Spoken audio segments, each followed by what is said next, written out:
Hello everyone, welcome back to the channel. So another week has flown by in lockdown and Paul is back tomorrow night on Free Sports with the Champions League.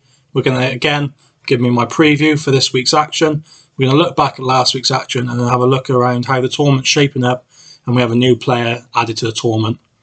So here we go. So last week's action, we saw Sean Story, Chris Day, Tom Price and Eddie Barker. The first match of the night was Sean Story against Chris Day.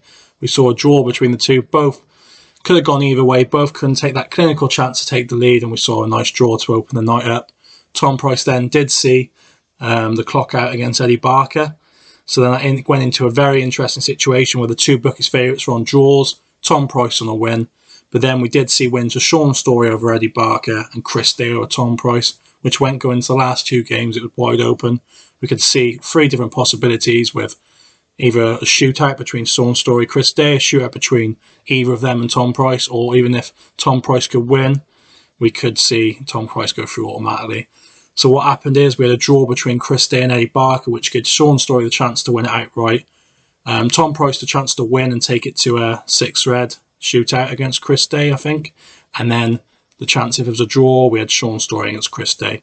But what did happen, Tom Price ran out of position at 1-1 in the decider. 1-1 in the deciding match, giving Sean Story the chance then to take the 2-1 lead, and he went on to win that match 4-1 against Tom Price, which gave him the place in the quarter-final lineup. Do you want to watch back last week's action? I believe it's still available on the Free Sports app and their website. So this is how the events played out so far. We got the 5 group winners so far taking their places in the quarter-final groups.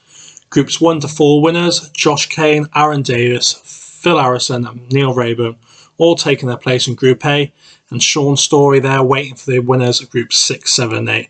So competitive these groups will be with the 8 group winners, and how the format will work with these 2 groups is be the same format as the weeks before, but the top 2, not the winner, but the top 2 will then progress from each group to make the final 4, which I believe is 2 semi-finals and a final on finals night, and it's going to be very competitive. So can't wait for that. How impressive all these have been so far, and of course how such big names coming through yet. It's going to be such a good quarter-final lineup.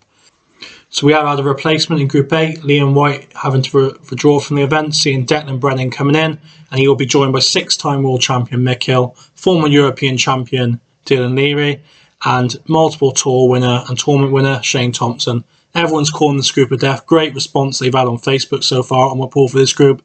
Everyone's looking forward to it. Can't wait. So here we are into this week's lineup. First player Tony Blount, won a qualifier into the event. Local player to the venue where the event's being held at Players in Newcastle on the Line. I believe he's from Crewe. Plays a lot of the local tournaments. A lot of good runs in the non-elite events. But a few of them were played to international, like the rules called the Q score. So hopefully if he knows the rules quite well, that will be an advantage for him moving in. Be really interested how he adapts to the shot clock and being on TV for the first time. And we'll see how he gets on. Next player, Craig Lakin, multiple tournament wins, money match wins, high profile. Playing every shootout format event, I believe, up to the Super Series that happened first lockdown. Few good runs in them, but not really broke through and won one.